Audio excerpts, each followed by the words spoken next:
Bismillah, alhamdulillah, wassalatu wassalamu ala rasulillah Sayyidina wa maulana Muhammad ibn Abdullah wa ala alihi wa sahbihi wa man walah wa la hawla wa la quwata illa billah. Nawaina ta'alum wa ta'lim wa naf' wal intifa' wal mudhakarata wa tadhkir wal ifadata wal istifada wal hatha ala tamassuki bi kitabillahi wa sunnati rasulihi wa du'a ilal huda wa dilala alal khair ibtigha'a wajhillahi wa mardatihi wa qurbihi wa thawabihi minallahi ta'ala. Terakhir pembahasan kemarin yaitu diperingatkan untuk tidak sibuk setelah asar kecuali seperti apa yang kita lakukan setelah zuhur, yaitu ta'allumi ilmin au qiraati Qur'anin au i'anati muslimin au apa? Hah? Atau apa? Au sa'yin fi ma'ashin ya tasta'inu bihi ala dinik. Nah, itu.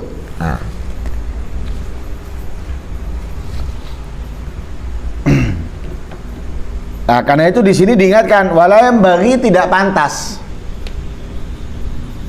tidak sepantasnya ayakuna auqatuka muhmalah, tidak sepantasnya waktu-waktu kamu berlalu muhmalah tanpa faedah. Muhmalah itu muhmil, orang yang melakukan kecerobohan atau kesembronoan, membuang sia-sia, tidak sepantasnya seorang manusia khususnya mukmin muslim membuang waktunya tanpa faedah. Karena sebagaimana Nabi SAW beliau bersabda, min husni islamil mar'i tarkuhu ma la ya'ni.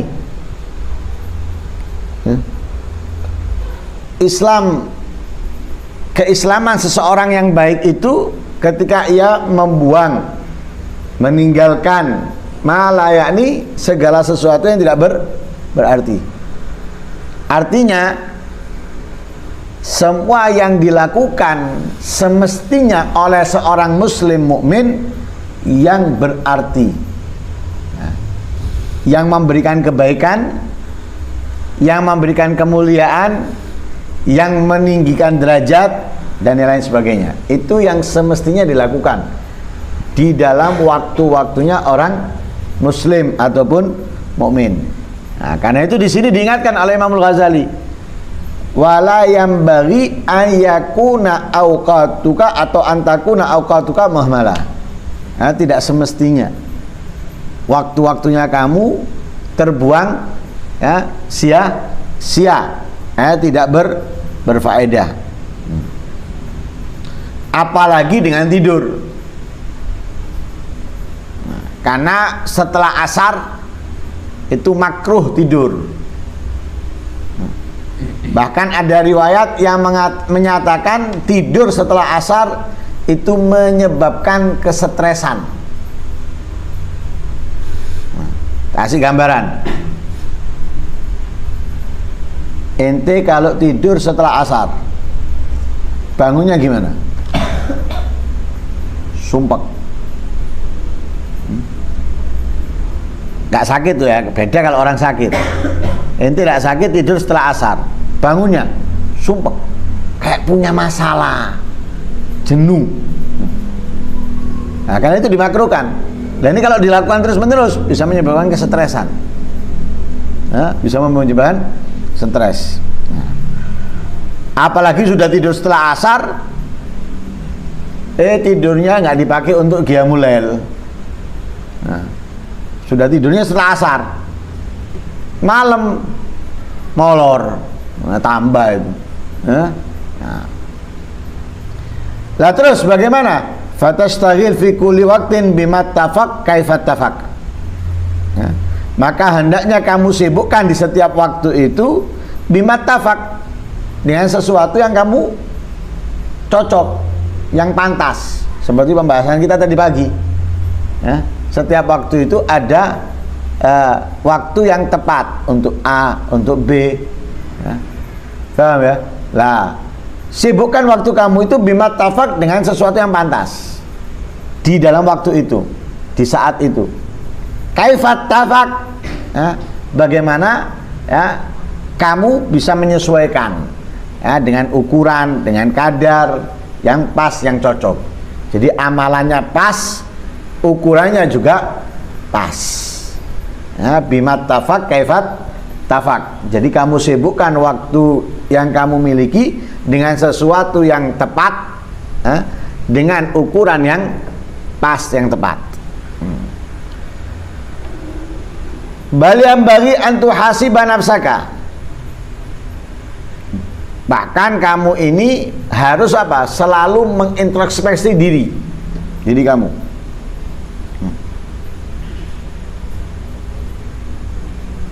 Jangan kalah dengan orang yang ingin kaya dunia,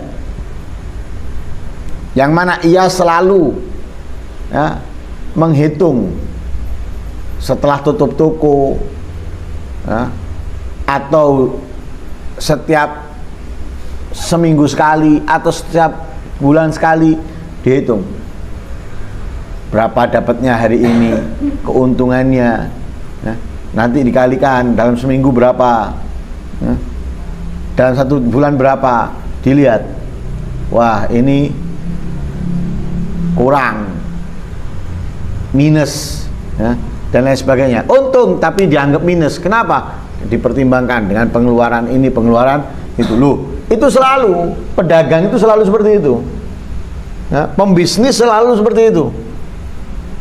Hanya untuk apa? Hanya untuk sukses dunianya. Lah kita jangan kalah. Dunia itu fana, akan binasa, akan hancur, akan habis. Lah yang kita inginkan kekayaan akhirat yang abadi. Masa iya kekayaan yang abadi kita kalah dengan yang kekayaannya sesaat, terbatas dengan waktu. Maka kalau mereka menghitung segala aktivitasnya, tutup per harinya, per minggunya, per bulannya, maka sudah selayaknya kita lebih dari itu. Maka setiap kali kita mau tidur kita harus introspeksi. Dari bangun sampai tidur lagi, kita harus introspeksi apa yang sudah kita perbuat.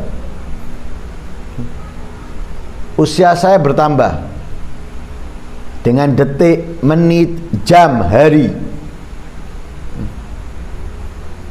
Apa perubahan dalam kehidupan saya dengan bertambahnya usia saya?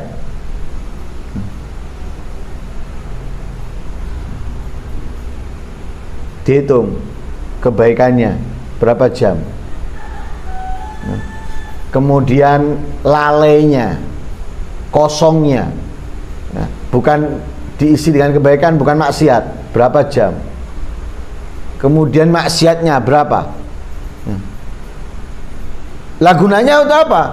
Gunanya menghitung ini, mengintrospeksi ini, gunanya bagaimana caranya kita mencari solusi, bagaimana caranya yang kosong, bukan maksiat, bukan baik, terisi kebaikan.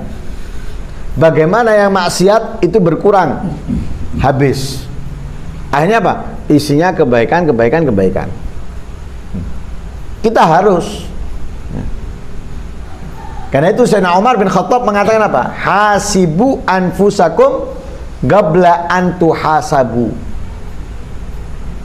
Sayyidina Umar menyatakan, hasibu anfusakum. Introspeksilah diri kalian. Apa?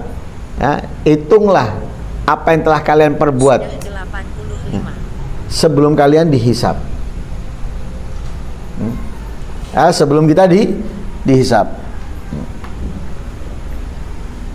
Nah, karena itu dikatakan di dalam sarahnya itu, aqallu dzalik ya, fil yaum min ba'di dhuhur awil asr ila lail. Minimal itu ya, kamu introspeksi setelah zuhur atau asar sampai malam. Apa yang kamu berbuat, apa yang kamu lakukan. Bahkan sebagian ulama ya, gerak-geriknya itu dicatat. Gerak-geriknya dicatat. Apa yang dia perbuat dicatat.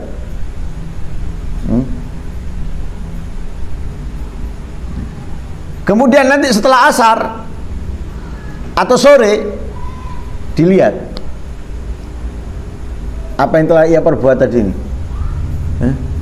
Selama tadi ini apa yang ia perbuat dilihat.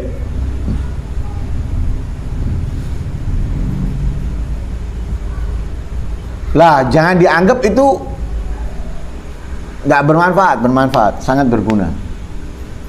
Karena kita tahu nilainya. Kebaikan itu apa nilainya, keburukan itu apa yang kita dapat, kosong itu apa yang kita dapat. Tak kasih gambaran, Al-Habib Abdullah Haddad menyampaikan dalam kitab Nasihat Diniyah. Manusia itu nanti punya lemari dengan jumlah jam. Dalam satu hari satu malam berapa jam? Berapa atau? 24 apa 12? 24 24 jam. Lah berarti kita punya lemari berapa? 24 jumlahnya. Jadi setiap jam yang kita perbuat, kalau kebaikan isinya lemari itu penuh dengan cahaya. Kalau kemaksiatan penuh dengan kegelapan. Kalau kosong, tanpa ketaatan, tanpa kemaksiatan, kosong. Ketika melihat yang penuh dengan cahaya, dia akan bangga, dia akan senang. Melihat yang kosong, nyesel. Nyesel. Sedih. Kenapa? Ini bisa diisi dengan yang penuh dengan cahaya. Karena dia bisa melakukannya. Semasa hidupnya dia bisa melakukannya. Tapi nggak dia lakukan. Akhirnya apa? Kosong, nyesal. Kalau yang penuh dengan kegelapan, menyesal, pasti dia akan sangat sedih dan sangat menyesal. Ya. Yang kosong aja menyesal, apalagi yang penuh dengan kegelapan. Lah, introspeksi. Lah, ini membuat kita mengisi lemari-lemari itu penuh dengan cahaya ya, dan meninggalkan kegelapan. Bukan hanya kosong, meninggalkan kosong dan meninggalkan yang kegelapan. Mengisinya dengan cahaya. Itu tidak bisa dilakukan kecuali dengan apa? Mengintrospeksi diri, menghisap ya, dirinya. Ya. Lah kita bantu dengan apa? Agar waktu kita ini tidak terbuang sia-sia, agar waktu kita terisi dengan sesuatu yang berfaedah. Wa turatib auradaka fi lailika wa naharik. Ya, dengan menertibkan ya, wirid-wiridmu, ayat tugas-tugas amalmu, baik itu di waktu malammu atau siangmu. Ya, jadi kamu tertibkan aturan. Ya, apa yang kamu ingin lakukan dalam satu hari semalam itu tertibkan. Seperti kita menjadwal makan. Kalian jadwal makan. Makan dari jam sekian sampai jam sekian. Belajar dari jam sekian sampai sekian. Itu kan menertibkan wirid. Jadi wirid itu. Nah, itu bukan hanya di pondok. Menertibkan kebiasaan itu bukan hanya di pondok. Bahkan ketika kita di luar pondok pun juga harus. Kalau kamu ingin sukses, ingin berhasil, urusan dunia ataupun akhirat harus kamu lakukan seperti itu. Kalau enggak bisa. Orang-orang buka toko, punya jam enggak? Punya jam. Tutupnya punya jam enggak? Punya jam.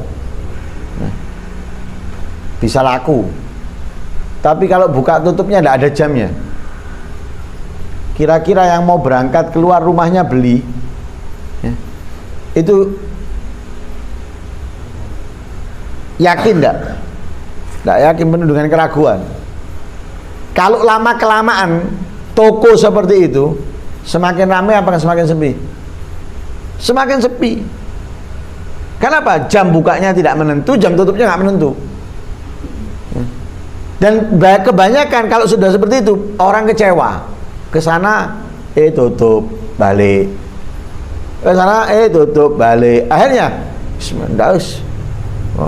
belum tentu buka.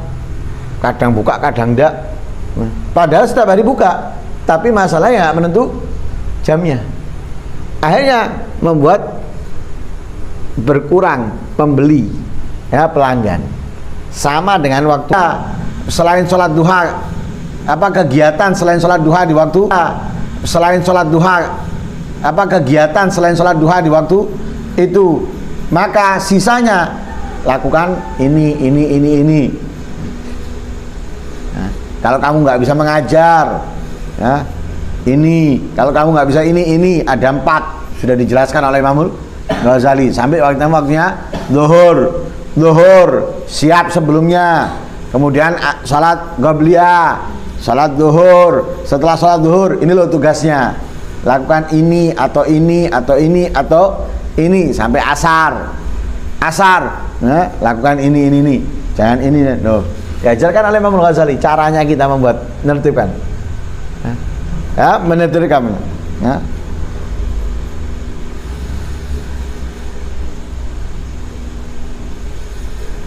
Lah, kemudian watu'in likulli waqtin syughlan.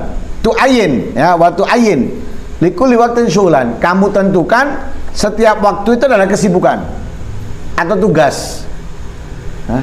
Jadi setiap waktu kamu punya tugas sholat, tugas membaca Al-Qur'an, tugas, ya, kalau sekarang masih mondok itu murojaah, mutola'ah, menghafal dan yang lain sebagainya.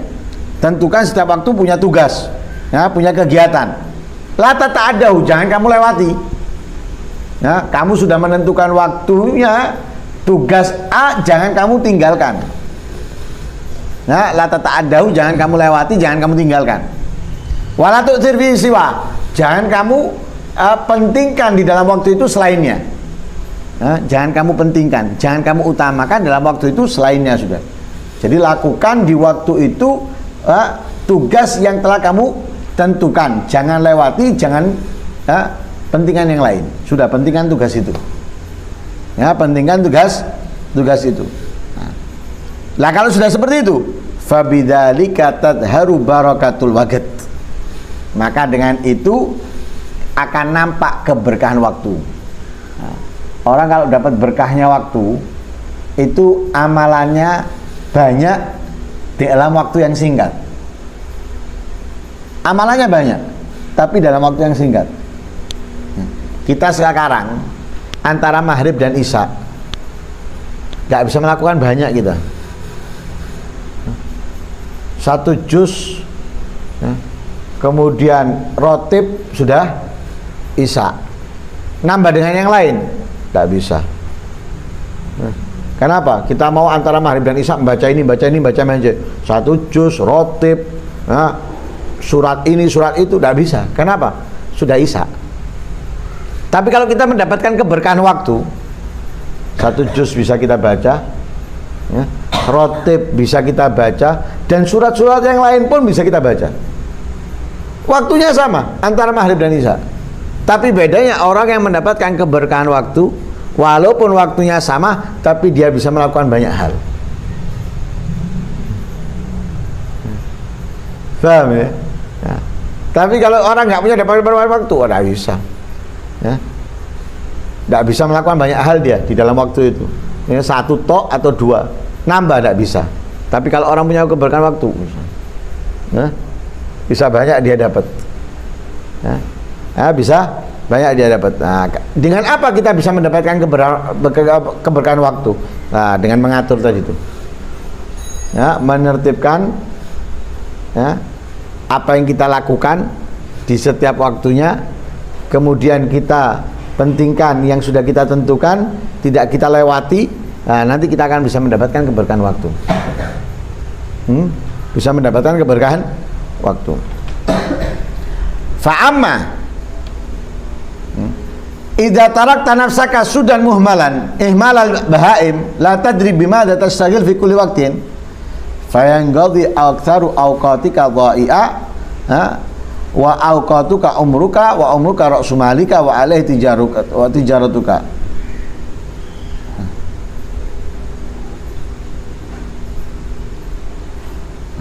Maka adapun jika kamu tinggalkan, ini nanti habis. Walhasil intinya sudah. Ya. Jadi tugas kita jangan buang waktu kita sia-sia. Jangan buang waktu kita sia-sia. Nah,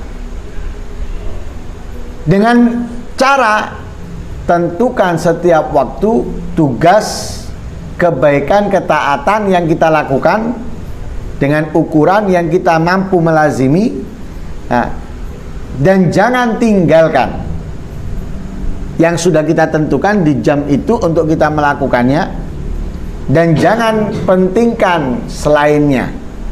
Nah, jangan pentingkan selainnya atau kita pilih yang lainnya dari apa yang telah kita tentukan, agar kita bisa mendapatkan keberkahan waktu.